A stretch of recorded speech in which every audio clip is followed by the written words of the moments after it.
우리가 보는 성경 66권은 다 하나님의 말씀입니다.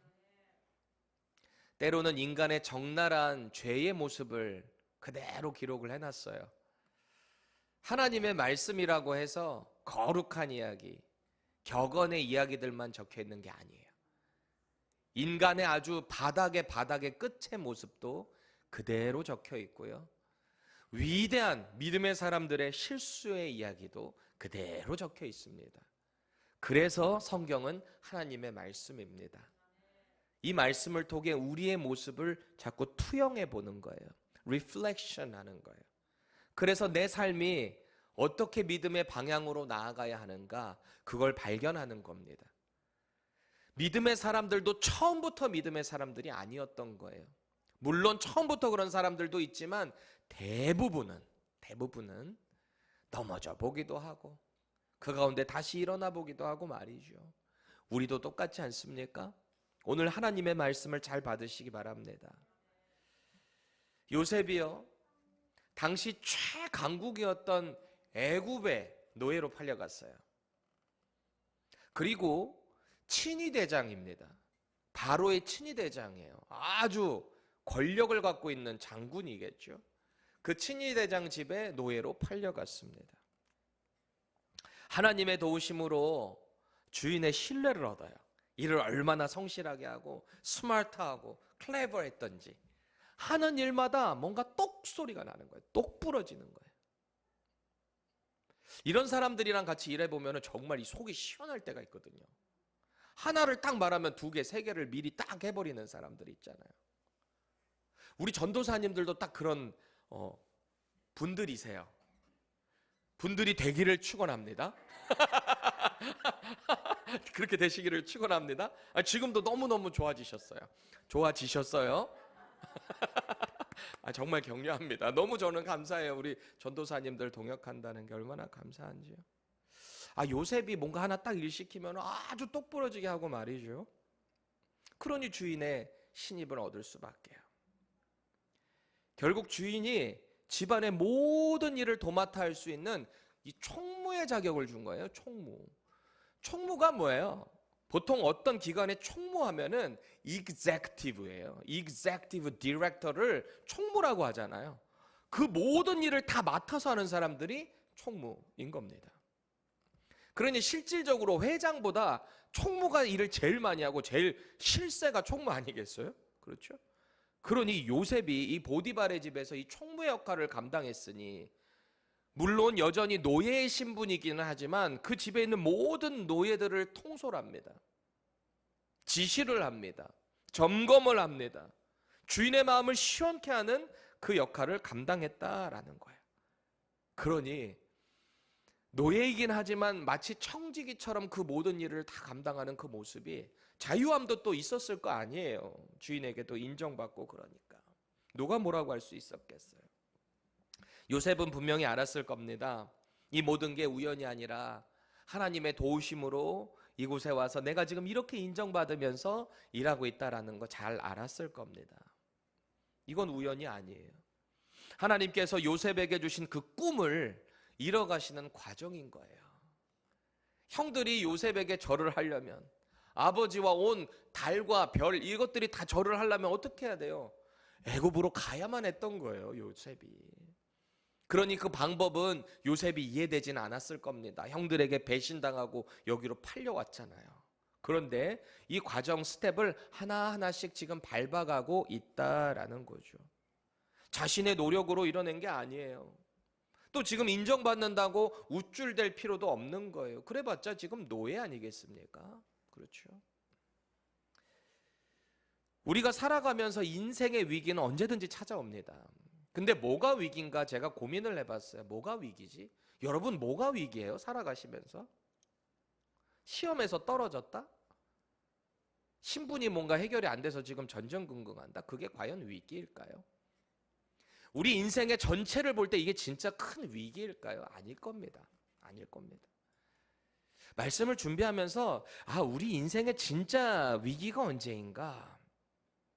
내가 안정감을 누릴 때가 위기예요. 걱정, 근심이 없을 때가 위기예요. 왜요? 그때 자꾸 딴 생각하거든요. 은혜 자리를 멀리하기 시작하거든요. 이게 위기일 수 있다라는 거예요. 여러분 생각해 보세요. 인생의 절망을 지날 때 그때는 더 하나님을 붙잡게 돼 있어요. 믿음의 사람이라면 하나님 도와주세요. 하나님밖에 저를 도울 분이 없습니다. 더 주님과 깊어질 수 있단 말이에요. 자, 그런데 내가 안정감을 누릴 때 찾아오는 이 탐욕, 유혹 이런 것들이요, 얼마나 우리의 인생을 넘어뜨리게 만드는지요. 그 순간 이 탐욕을 선택하게 될 때, 혹은 유혹에 넘어질 때, 그 선택하는 것을 자신이 스스로 알아요. 아, 이거 잘못되는 길이다. 알기는 알아요. 이 죄의 유혹에 넘어질 때 말이죠. 그렇죠? 이게 잘못되는 길인 줄 알면서도, 내 인생이 나락으로 떨어질 수 있다는 거 알면서도 그거를 선택합니다. 왜요? 내 마음이 이것이랑 죄랑 타협을 해버리는 순간이거든요. 나는 이것밖에 없어. 나는 이거를 통해서 반드시 그 쾌락을 누려야 되겠어. 그런 타이밍에 죄를 선택하는 것 아니겠어요? 뭔가 더 쾌감을 누리고 싶을 때. 그렇죠? 알고 선택한다고요, 이거는. 그런데 더 위험한 위기는 언제냐면은 소위 내가 세상에서 잘 나간다라고 할 때, 내가 안정감을 누릴 때 찾아오는 이 위기는요, 나도 모르게 스며들어요. 그래서 이게 더 위험한 거예요. 더 위험하다고요. 안정감을 누릴 때 찾아오는 위기가 말이죠. 특히 이런 종류의 유혹 같은 경우는 어떨까요? 지금까지 쌓아온 것을 유지하거나 더 크게 만들 수 있을 것 같아. 그 탐욕이 우리 안에 싹 들어오거든요. 그러니 이게 죄인지 뭔지 관심 없어요. 일단 그거를 딱 픽하고 보는 거예요. 그러니 이게 심각한 위기가 될 수 있다. 그 인생에 치명적일 수 있다라는 겁니다. 요셉으로 다시 돌아와 볼게요. 요셉이 지금 나름대로는 노예 신분에서 지금 성공의 가도를 걷고 있단 말이에요.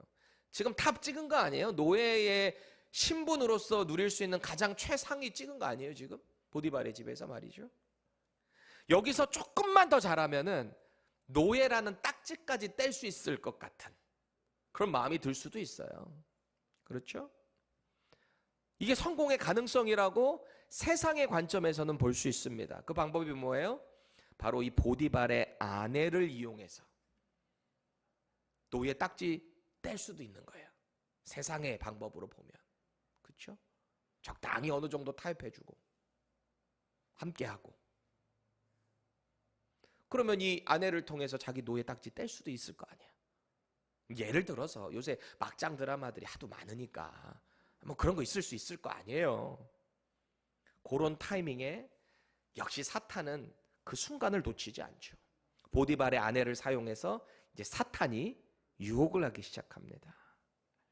그래서 오늘 본문은 그 후에로 시작하고 있는 거예요. 그 후회가 언제라는 거예요? 어떤 시점에서 후회라는 거예요? 지금 성공의 가도를 걷고 있는 그 타이밍 후에, 안정감을 누리는 그 타이밍 후에, 주인에게, 모든 사람들에게 인정받고 있는 그 타이밍 후에 오늘 본문이 시작되는 거예요. 유혹이 시작됐다는 거예요. 사탄은 이때를 놓치지 않는다라는 겁니다. 7절 보세요. 그 후에 그의 주인의 아내가 요셉에게 눈짓하다가 동침하기를 청하니, 그럽니다. 참 너무 현실적이지 않습니까? 눈짓을 어떻게 했을까요? 어떻게 했을 것 같아요? 뭐 이렇게 했을까요? 어떻게? 윙크 이렇게 했을까요? 어떻게 했을까요? 얼마나 많은 유혹을 했겠어요. 평상시에. 그렇죠? 뿌리지도 않던 향수를 막 뿌려가지고 이랬을지도 모르겠어요. 그런데 이 유혹은 오늘 본문의 10절 보세요. 이게 한 번만 있었던 일이 아니라는 거예요. 같이 읽습니다. 여인이 날마다 요셉에게 청하였으나 요셉이 듣지 아니하여 동침하지 아니할 뿐더러 함께 있지도 아니하니라. 이게 날마다 있었다는 거예요. 날마다 every day.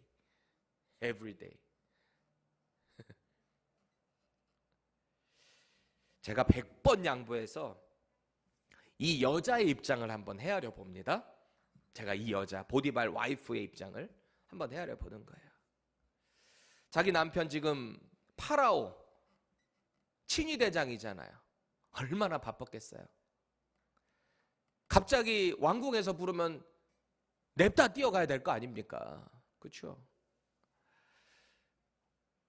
그러던 어느 날 함께하지 못하는 외로운 어느 날에 집의 일을 도맡아서 하는 이 요셉이 눈에 들어오기 시작합니다. 아마 저는 처음부터 막 그렇게 이성적인 마음은 아니었지 않았을까 싶습니다. 이 여자 입장에서도 그렇잖아요. 근데 죄라는 게 한 번, 두 번 그것에 대해서 생각의 마음을 열어주기 시작하면은 사탄은 혹 들어와서 이 조금 틈 있는 것을 확 벌려버리잖아요. 그렇죠? 아마 그렇게 되지 않았겠어요? 일을 너무너무 성실하게 똑부러지게 하는 거예요. 아주 속이 시원한 거예요. 요셉이 하는 일만 봐도. 뭐 하나 시키면 그냥 얼마나 일을 일사천리 싹 다 처리를 하는지 말이죠. 믿음직스럽습니다. 처음에는 어떻게 보면 좀 안정감 그런 것 때문에 좀 의지를 했는지 모르겠어요. 왜? 일 맡기면은 똑부러지게 다 해버리니까. 안주인으로서 의지할 수도 있는 거잖아요. 그런데 이 감정이 든든함이 점점 호감으로 바뀌기 시작한 게 문제죠. 그러던 어느 날 딱 보니까 용모가 눈에 들어오기 시작하는 거죠. 성경은 앞서 이 유혹의 계기가 어떻게 시작됐는가? 왜 이 여인이 이런 유혹을 하게 되었는가? 이게 요셉의 위기였거든요. 앞선 6절 보세요. 주인이 그의 소유를 다 요셉의 손에 위탁하고 완전 다 맡겼다는 거잖아요.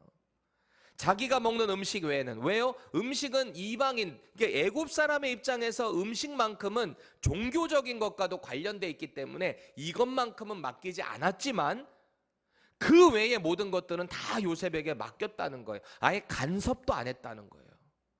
얼마나 신뢰를 했다라는 말이에요. 그렇죠? 근데 여기서부터가 중요해요. 요셉은 용모가 빼어나고 아름다웠더라. 아니, 남자가 어느 정도 되면 아름다울 수 있는 거예요? 우리 김순식 권사님 볼 때는 제가 아름답죠. 용모가 빼어나고. 권사님 눈에는 제가 그렇게 높이 평가를 받습니다. 얼마나 감사한지 모르겠어요. 그러니까 못 보셨다 그러잖아. 이렇게. 목회자 중에 제가 제일 잘생겼다라고 합니다. 할렐루야. 얼마나 이게 위로가 되고 감사한지. 그렇습니다. 자, 보세요. 알았어요. 이제 권사님 거기까지만 하셔. 이 잘생긴 청년을 향한 이 여인의 유혹이 한 번이 아니라 날마다 있었다는 거잖아요. 얼마나 사모를 했던지 말이죠. 아주 끈질기게 그렇게 집착을 했다는 겁니다. 여러분 생각해 보세요. 지금 요셉이 아마 혈기왕성한 20대 초반으로 들어갔을 겁니다. 팔려가서 일을 하고, 그렇죠? 10대에 팔려와가지고, 그렇죠? 가만히 보면 이 성적인 유혹은 청년들에게 치명적이지 않아요? 청년들에게, 그렇죠? 또 남자 청년들 특히 그럴 수 있잖아요. 그러니까 잠언 기자가요, 이 성적인 유혹에 대해서 젊은 청년들, 특히 형제들, 그 위험성을 얼마나 정확하게 짚어냈는지 말이죠. 현장을 고발하는 거예요. 잠언 7장 7절 보세요. 이 지혜자가 솔로몬이 어느 날 이렇게 딱 보니까 어리석은 자를 하나 봤다는 겁니다. 젊은이 가운데 한 지혜 없는 자를 봤다라고 시작을 합니다. 왜 솔로몬이, 왜 이 잠언 기자가 젊은 청년인데 왜 지혜가 없다라고 정의를 했는가? 성적인 유혹을 이기지 못했기 때문이라는 거예요. 성적인 유혹. 성적인 유혹에 이기지 못하고 질질질질질 끌려가는 모습을 보니까 참 지혜가 없구나, 이렇게 봤다는 겁니다. 계속해서 잠언 7장 18절에서 22절을 우리 생동감 살려서 현대인의 성경으로 읽어보겠습니다. 시작. 들어가자. 우리가 아침까지 마음껏 서로 사랑하며 즐기자. 내 남편은 먼 여행을 떠나고 지금 집에 없다. 그는 여비를 많이 가져갔으니 아마 보름이 되어야 집에 돌아올 것이다. 그녀가 그럴듯한 말로 구슬려 대자 결국 그 청년은 그녀의 유혹에 넘어가 곧 그 여자를 따라갔으니 소가 도살장으로 가는 것 같고 사슴이 올가미 속으로 뛰어들어가는 것 같았다. 아멘. 정말 주요죠. 여자 일단 유부녀죠. 성적으로 유혹하는 거죠. 젊은 형제를. 그죠? 근데 거기에 유혹을 이기지 못하고 따라갔다. 그게 지혜가 없다는 거예요. 어떤 표현을 하고 있냐면 소가 도살장으로 끌려가는 것 같다는 거예요. 자기 죽으러 가는 거 모르고 거기로 들어가는 거예요. 간음이라는 것은 그 영혼도 죽이는 거고요. 그 가정도 죽이는 거고요. 그래서 여러분 10계명에서 간음하지 말라라는 것은 살인하지 말라, 이웃의 집을 탐하지 말라, 거짓 증언하지 말라, 이거 다 연결되는 거예요. 간음 한 번이 그 집안을 죽이는 거고요. 그 영혼을 죽이는 거고요. 거짓말하는 거고요. 이웃의 집을 탐하는 거예요. 다 연결된, 다 위반하는 거예요. 1계명이랑은 어떻게 연관이 없을까요? 하나님 외에 다른 신이 있게 말지. 왜? 마음의 탐욕이라는 신을 섬긴 거예요. 성적 유혹이라는 성의 우상을 섬긴 거죠. 그렇죠? 10계명에 다 위반되는 거예요. 가만히 보면. 그래서 그렇게 간음의 자리에 끌려가는 것은 소가 도살장으로 끌려가는 것 같다는 겁니다. 사슴이 자기 죽을지 모르고 올가미 가운데 먹이가 있는데 그거를 먹으러 가는 거예요. 왜? 올가미에 딱 발이 걸리면 그대로 죽는 건데 그것도 모르고, 새가 그물 안으로 먹이 있으니까 그거 가져갔다가 확 그물 내려갔는지도 모르고 말이죠. 그게 간음에 빠진 인생이라는 거예요. 성적 유혹을 이기지 못하는 인생이다라는 겁니다. 간음이라는 죄는 무서운 거예요. 정말 무서운 거예요.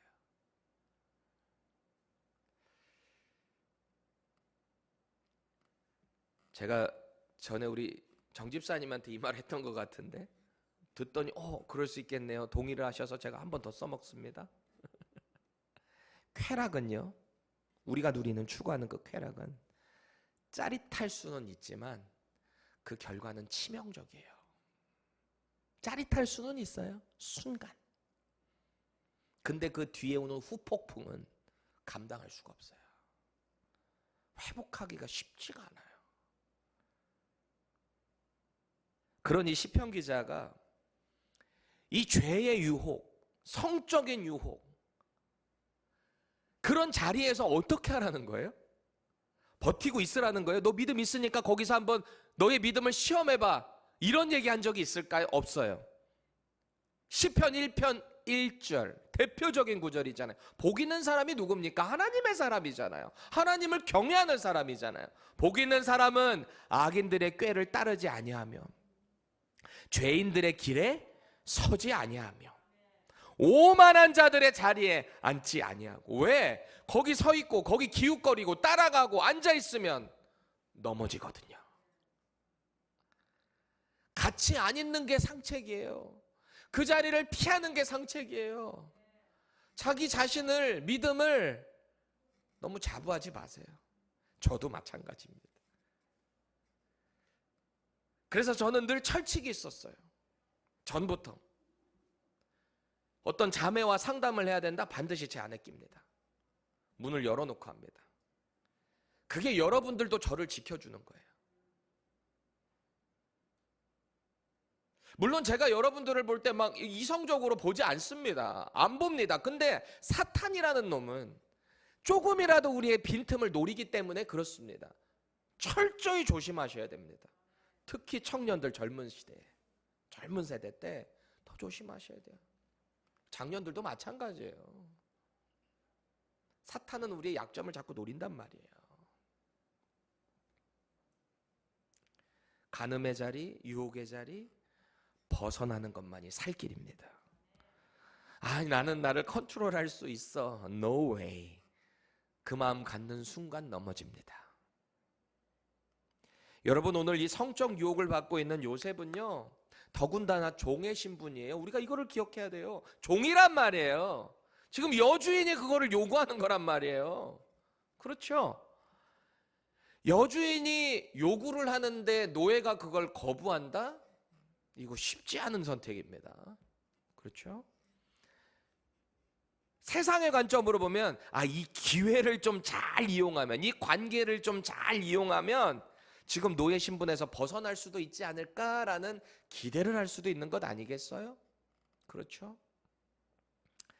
특히 고대 근동입니다. 지금 창세기 고대 시대 때예요. 당시에 성적인 문화가 얼마나 타락했는지 아세요? 이런 일들이 비일비재했을 겁니다. 그렇죠. 이런 성문화를 감안해 볼 때, 이 정도는 괜찮지 않을까? 이런 마음이 어느 순간 조금 들어왔을지도 모르겠습니다. 아니, 남들 다 하는데, 뭐 나만 뭐 특별해? 이런 마음이 들지도 모르겠어요. 결정적으로, 지금 요셉은요, 보디발의 이 집안, 그 주인의 집을 총괄하는 가정총무입니다. 가정총무라고요. 그러니까 자기가 마음만 먹으면 이 일 감추는 거 아무것도 아니에요. 아니에요? 자기가 온 집안일을 총괄하고 있는데, 모든 거 다 지금 어떤 스케줄까지 다 알고 있는데, 주인이 나갔다가 언제 들어오는 것까지 다 알고 있을 텐데, 마음만 먹으면 완전 범죄를 꿈꿀 수도 있다라는 겁니다. 모든 상황과 조건이 요셉에게는 타협의 기회로 받아들여질 수도 있다라는 거예요. 충분히. 꼭 기억하세요. 사탄의 유혹은 언제나 노골적으로 다가오진 않아요. 노골적으로 다가온 유혹에 넘어지는 건 진짜 하수예요, 하수. 그럴 만한 사람에게만 그렇게 하는 거지, 진짜 고수에게는 사탄이 우회해가지고 그럴 수도 있지라고 하는 타협점을 만들어서 공격한단 말입니다. 충분히 합리적으로 보일 수 있게 우리에게 다가온다라는 거예요. 마치 이게 하나님이 주시는 기회일 수도 있어 라고 우리의 마음에 속삭일 수도 있다라는 겁니다. 끊임없이 우리를 흔드는 거예요. 우리의 사명을 흔드는 거예요. 그렇죠? 그리고서 또 대담한 착각을 하게 만드는 게 뭔지 아세요? 이번만 하고 나는 언제든지 돌아갈 수 있어 라는 착각을 하게 만듭니다. 여러분, 주님께로 돌이키는 것은 내 의지대로 되는 게 아니에요. 하나님이 은혜를 주실 때만 가능해요. 그 은혜를 주실 때는 내가 완전히 하나님 앞에 꿇어 엎드리고 통회하고 자복할 때 하나님이 그 은혜를 주시는 거지, 내가 원하면 언제든지 돌아갈 수 있어. 내 세상 멋대로 살아가다가 나 죽기 직전에 그냥 예수님 회개하고 예수님 믿고 천국 가지 뭐. No way! 그거 안 돼요. 예수님 우측 강도 왼쪽 강도 보세요. 똑같은 상황에서 같이 욕했어요. 원래 예수님 같이 조롱했어요. 근데 왜 한 강도만 회개하고 돌아와요? 왜 한 강도만 예수님이 죄 없다는 거 고백하고 자기를 기억해달라고 그 말을 하냐고요? 왜? 나머지 한 강도는 끝까지 저주하다가 결국 절망의 심판의 자리로 갔을 거 아니에요. 구원이라는 것, 회개 자리로 돌아오는 것, 내 뜻대로 안 돼요. 그래서 늘 깨어 있어야 돼요. 유혹의 자리를 피하셔야 돼요. 자만하시면 안 되는 겁니다. 이런 위기의 상황에 그럼 오늘 요셉은 어떤 선택을 하는가? 우리가 이걸 봐야 되잖아요. 이미 알고 있는 내용이긴 하지만 지금 이 요셉의 상황을 여러분들이 머리에 떠올리면서 지금 그의 선택을 한번 보세요. 8절 9절 같이 읽습니다. 시작. 요셉이 거절하며 자기 주인의 아내에게 이르되 내 주인이 집안의 모든 소유를 간섭하지 아니하고 다 내 손에 의탁하였으니 이 집에는 나보다 큰 이가 없으며 주인이 아무것도 내게 금하지 아니하였어도 금한 것은 당신뿐이니 당신은 그의 아내임이라. 그런즉 내가 어찌 이 큰 악을 행하여 하나님께 죄를 지으리이까. 아멘. 여기 보니까 요셉은 먼저 자기의 위치를 정확히 아는 사람이었어요. 자기의 위치. 이게 되게 중요하거든요. 내 위치가 어디에 있는가, 내 권한이 어디까지 미치는가, 이걸 정확히 아셔야 돼요. 그러니까 선 넘는다는 말이 있잖아요. 괜히 어줍지 않게 선 넘다가 잘려버리는 거거든요. 이 세상에서도 그렇죠. 지금 요셉은 자기가 맡은 권한이 얼마나 큰지 잘 알아요. 지금 집에서 내가 제일 크다는 거예요. 당신 빼고는. 주인 빼고는 이 집에서 내가 제일 큽니다. 그거 잘 압니다. 자기 위치를 정확히 알아요. 동시에 자기가 넘지 말아야 될 선이 어디까지인지 그 경계도 역시 정확히 알고 있었다라는 겁니다. 또 이 요셉은요, 주인이 한 가지 금한 게 있는데 그게 뭔지도 정확히 알고 있었던 거예요. 그게 누구예요? 바로 주인의 아내였던 겁니다. 이 장면을 보면은 마치 에덴 동산에서의 아담이 떠올라요. 에덴 동산의 아담. 하나님이 에덴 동산에 있는 모든 것을 다 먹어도 된다 그랬잖아요. 열매, 과실을.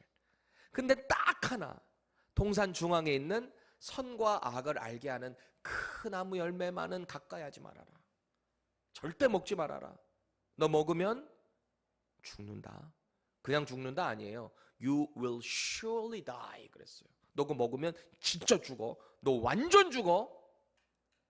경고의 경고를 하셨단 말이죠. 그런데 아담은 아내의 유혹에 빠져서, 근원은 사탄의 유혹에 빠져서 그 경계를 넘어버렸다는 겁니다. 하나님처럼 되고자 하는 그 욕망이, 그 유혹이, 저거 먹으면 하나님처럼 눈이 밝아질 거야. 그 인간의 탐욕이, 반역이 결국 경계를 넘게 했다라는 겁니다. 그런데 요셉은 달라요. 요셉은 달라요. 그는 지금 자신이 가진 힘과 기회를 사용하지 말아야 될 순간을 분명히 알고 있는 거야. 아, 이건 안 되는 거구나. 이렇게 하면 안 되는구나. 그걸 분명히 알고 있었습니다. 그래서 주인의 자리를 넘보지 않았다는 거예요. 그리고 그의 인생의 가장 중요한 모토이자 신앙의 고백을 여기서 해버려요. 그 유혹의 자리에서. 아마 이것은 이 여인에게 들으라 한 말일 수도 있겠지만 자기가 자기 귀에다가 하는 선언의 말이었을 수도 있습니다. 아마 저는 후자가 컸을 것 같아요. 자기가 스스로에게 말하며 자기 신앙을 다시 한번 견고하게 컨펌하고 있는 게 아니었을까요? 뭐라 그래요? 9절 하반절 다시 보세요. 내가 어찌 이 큰 악을, 이 간음의 죄를 행하여 하나님 앞에 죄를 지으리까? 그럽니다. 하나님 앞에 죄를 지으리까? 에덴 동산의 사탄도 그랬을 거거든요. 아이, 먹어, 괜찮아. 여기 너랑 나밖에 없잖아. 그렇죠? 지금 여의도 똑같잖아요. 지금 요셉 너랑 나밖에 없잖아. 여기 보는 눈 하나도 없어. 근데 요셉은 뭐라는 거예요? 아니야. 하나님이 보고 계셔. 라틴어로 코람데오, 여러분 아시죠? Before God. God watches me. 하나님이 나를 보고 계신다. 이 믿음을 갖고 있는 거예요. 이 요셉이요. 여러분, 우리가 정말 하나님 앞에서라는 신앙만 제대로 가지고 있으면 사실 못 이겨낼 유혹이 어디 있겠어요. 지금 하나님이 나를 보고 계신다라고 한다. 지금 방에 내가 혼자 있는 것 같지만 하나님이 지금 나를 지켜보고 계신다라는 믿음만 확실히 갖고 있다면 우리가 못 이겨낼 유혹이 어디 있을까요? 요셉은 이 유혹을 반드시 사람과의 문제로 보는 게 아니었던 거예요. 이거는 사람과의 문제가 아니라 하나님 앞에서의 문제로 봤다라는 겁니다. 내가 만약 이 유혹을 받아들이게 될 때는 주인에게 죄를 짓는 게 아닙니다. 이것은 내가 하나님 앞에 죄를 짓는 겁니다. 라는 고백을 하는 거죠. 분명하게 알고 있는 거예요. 인식하고 있는 거예요. 이 하나님 앞에서의 신앙 고백이 요셉을 죄로부터 지켜줬다라는 겁니다.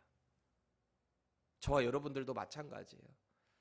뭔가의 선택을 할 때 하나님 앞에서 나는 누구인가? 나는 하나님 앞에서 거룩한 자인가? 이 선택을 통해서 하나님이 나를 기뻐하시는가? 아니면 슬퍼하시는가? 이것을 우리는 늘 고민을 해야 한다라는 거예요. 유혹은요, 언제나 우리를 하나님으로부터 멀어지게 합니다. 유혹은. 그러나 하나님을 의식하는 신앙은 하나님이 지금 나를 보고 계신다. 나는 지금 하나님과 함께 있다라는 이런 의식은요, 우리를 죄로부터 자꾸 멀어지게 하는 거예요. 그렇지 않아요. 정말 하나님 앞에서 서 있다는 이 거룩한 인식을 장착하시기를 축원합니다. 우리가 그렇게 되기를 바랍니다. 그렇게 요셉은 분명하게 죄의 유혹을 단호하게 거절했어요. 단호하게. 그리고 이 거절은 단순히 말뿐만이 아니라 실제 행동으로 보여줬어요. 옷을 이렇게 잡으니까 옷을 확 벗어버렸어요. 버려두고 그냥 그 자리를 떠나버렸어요. 왜? 더 이상 있으면 유혹이 자신을 넘어뜨릴 수 있는 걸 잘 알기 때문에. 요셉도 마찬가지예요. 그 자리에서 아니에요 이러다가 실수할 수도 있는 거잖아요. 그러니 그 자리를 딱 차고 나가버리는 겁니다. 이것만이 우리가 살 길이에요. 그런데 죄의 유혹을 거절한 이 여인은요, 거절당한 거죠. 이 여인이 이제 이를 갈아요. 흑화됩니다. 네가 감히 얼마나 못된 여자로 바뀌는지 말이죠. 13절에서 15절 우리 같이 읽습니다. 시작. 그 여인이 요셉이 그의 옷을 자기 손에 버려두고 도망하여 나감을 보고 그 여인의 집 사람들을 불러서 그들에게 이르되 보라, 주인이 히브리 사람을 우리에게 데려다가 우리를 희롱하게 하는도다. 그가 나와 동침하고자 내게로 들어오므로 내가 크게 소리 질렀더니 그가 나의 소리 질러 부름을 듣고 그의 옷을 내게 버려두고 도망하여 나갔느니라 하고. 아멘. 요셉은 이 성적 유혹에서 도망가는 것만이 살 길이라는 걸 알았거든요. 그리고 믿음으로 결단을 하고 과감하게 행동으로 옮긴 거잖아요. 그래서 옷을 버려둔 거죠. 그런데 그 결과는 이 믿음을 선택했으면 하나님이 좀 더 이렇게 멋있게 만들어 주시거나 이 상황을 바꿔주면 참 좋을 텐데 아니요. 지금부터 이제 엄청난 고난과 누명이 시작될 거예요. 얼마나 이 여자가 흑화가 돼 버렸는지 자기 죄를 감추겠다고 수치스럽기도 했겠지. 하루 이틀도 아니고 매일매일 유혹했는데 그렇게 거절을 당했으니 좋아했던 감정이 이제 분노의 감정으로 바뀐 거예요. 이게 더 무서운 거 아시죠? 좋아하는 감정 플러스 분노가 합쳐지면은 이거는 말릴 수가 없는 거예요. 우리 잘생긴 형제들 조심하셔야 돼요. 아셨죠? 박 전도사님 이런 걸 왜 아멘을 하세요 본인이? 와우, 이 여인이 누명을 씌우기 시작하는데요. 그 연기가 완전 여우주연상급입니다. 와우. 우리 계속해서 16절, 18절 읽어볼게요. 시작. 그의 옷을 곁에 두고 자기 주인이 집으로 돌아오기를 기다려 이 말로 그에게 말하여 이르되 당신이 우리에게 데려온 히브리 종이 나를 희롱하려고 내게로 들어왔으므로 내가 소리질러 불렀더니 그가 그의 옷을 내게 버려두고 밖으로 도망하여 나갔나이다. 아멘. 결국 요셉은요, 하나님 앞에서 분명히 선을 선택했거든요. 의로움을 선택했거든요. 그런데 그 결과는 뭐예요? 현실 가운데 최악의 상황을 맞이하게 됩니다. 여기서 우리가 반드시 기억해야 될 중요한 포인트가 있어요. 중요한 포인트. 하나님의 그 뜻을, 말씀을 선택하는 것이 우리 삶에 있어서 좋은 결과로 연결되지는 않을 수 있다라는 거예요. 예스 그러잖아요, 우리 맥스가. 고난이 우리 가운데 딱 맞이할 수 있어요. 근데 그게 그냥 고난이 아니라 차라리 좀 이렇게 있어 보이는 고난이면 그래 내가 의로운 고난을 당한다 그렇지만 아주 추잡하고 더럽게 누명을 쓴 거잖아요 지금. 감히 노예로 어느 정도 총무 올려줬더니 주인의 여자를 지금 탐하려고 했던 아주 몰상식한 파렴치가 되어버린 거잖아요. 얼마나 이게 창피하고 수치스러운 일이에요. 하나님의 영광? 영광은커녕 지금 하나님의 영광을 가리게 생긴 상태 아닙니까? 이상하잖아요. 왜 믿음의 길을 선택했는데 이런 결과를 맞이해야 되냐라는 겁니다.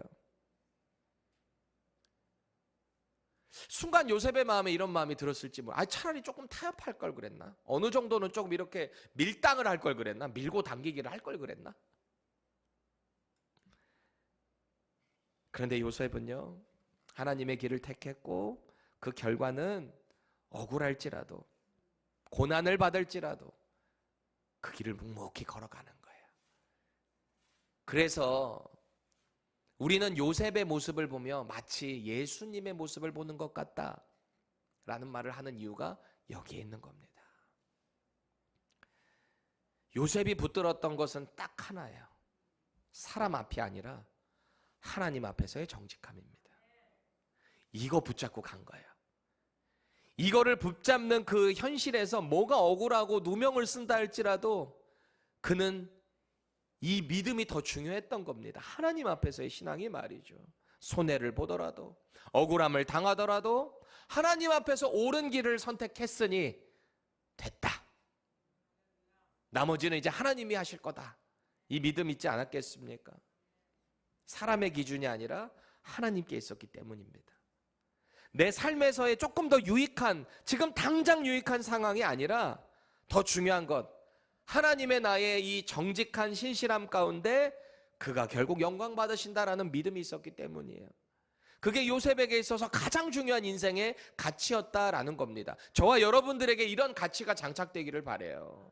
하나님 앞에서의 신앙, 하나님이 기뻐하시면 됐지. 내가 어떤 고난을 당할지라도 이게 예수님의 십자가의 길이지. 그런데요, 여러분 꼭 기억하세요. 진리는 반드시 드러나게 돼 있어요. 진실은 반드시 드러나요. 내가 하나님 앞에서 거룩하게 온전하게만 붙잡혀 있을 수 있다면 진실은 하나님이 드러내 주시더라고요. 우리 믿음 생활에서도 바로 이런 지점에서 여지없이 시험을 받을 수 있어요. 우리가 뭔가 좀 안정감을 누릴 때, 좀 잘 나갈 때, 그때 이런 유혹이 올 수 있거든요. 지금 당장은 이게 뭔지 모를 수 있죠. 그래서 지금부터 준비하셔야 돼요. 우리 청년들 특히 이제 사회로 나가기 전에 지금부터 잘 준비하셔야 돼요. 여기서 정말 여러분들 돈 많이 버는 청년들 나오기를 바랍니다. 돈 많이 버셔서 그거 하나님 영광 위해 쓰세요. 여러분들의 허락하신 그 은사 하나님 영광을 위해서 사용하세요. 더 많은 돈 버셔서 그거 하나님 영광 위해서 쓰세요. 하나님이 기뻐하실 겁니다. 그래, 돈 많이 벌 때 우쭐대지 마세요. 내가 좀 잘 나간다라고 할 때 교만하지 마세요. 내가 스스로 잘할 수 있다 착각하지 마세요. 언제든지 넘어질 수 있다는 것을 경계하셔야 됩니다. 그리고 자꾸 하나님을 선택해야 돼요. 당장 눈에 손해보는 것 같다고 하나님의 길이 아닌 다른 건 선택했다가 오히려 더 삥 돌아갈 수 있습니다. 하나님은 우리를 그렇게 시험하실 수 있어요. 시험이라는 게 사탄이 주는 시험도 있지만 하나님이 주시는 시험도 있거든요. 우리의 믿음을 연단시키시려고. 지혜가 있어야 돼요. 지혜를 내가 갖겠다고 특별히 막 지혜를 가져야지 이런다고 여러분 지혜 가져집니까? 아니죠. 그저 주님의 말씀 앞에 붙잡혀 있고 하나님 앞에서의 신앙 가지고 있으면 이 지혜는 자연스럽게 우리 가운데 주어진다라는 겁니다. 그 지혜 주시겠다고 우리 하나님의 말씀이 있는 거잖아요. 성령 하나님이 말씀이 우리 가운데 들어오게 하셨을 때 우리에게는 지혜가 있는 거예요. 분별력이 주어지는 겁니다. 영적으로 이게 선한 건지 악한 건지 주님이 우리에게 분명히 통찰력을 주실 줄 믿습니다. 여러분 꼭 기억하세요. 사람을 속일 수는 있어도 하나님은 못 속입니다. 사람은 오해할 수 있어도 하나님은 다 아세요. 우리를 다 아세요. 우리 마음의 중심을 아세요. 왜 나를 아무도 몰라주는 거야? 내가 이렇게 열심히 섬겼는데 하나님은 아신다니까요. 하나님 앞에서의 정직한 선택은 결코 헛되지 않습니다. 믿으시기 바랍니다. 사랑하는 여러분, 하나님 앞에서의 바른 신앙, 바른 양심, 그리고 바른 선택은요, 하나님의 말씀에 붙잡혀 있을 때 가능한 거예요. 오직 말씀 앞에 서 있으셔야 돼요. 오직. 어떤 유혹이 우리를 향해 오든지 신실하신 하나님 앞에서 이 말씀만 붙잡고 있으면 다 해결되는 거예요. 말씀 안에만 있으면 죄를 이길 수 있는 힘이 주어진다니까요. 경험을 꼭 하셔야 돼요.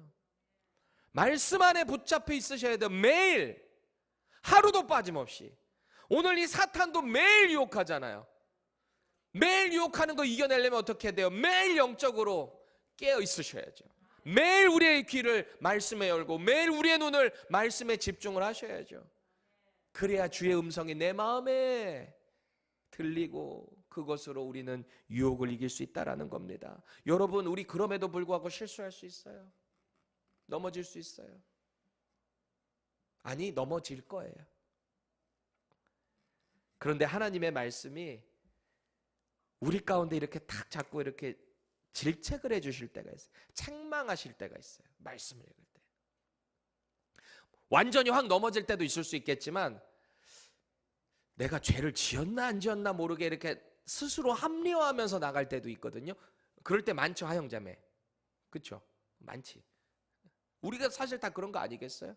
아, 이 정도면 좀 괜찮지 라고 하는 그 타이밍이 아주 위험한 타이밍입니다.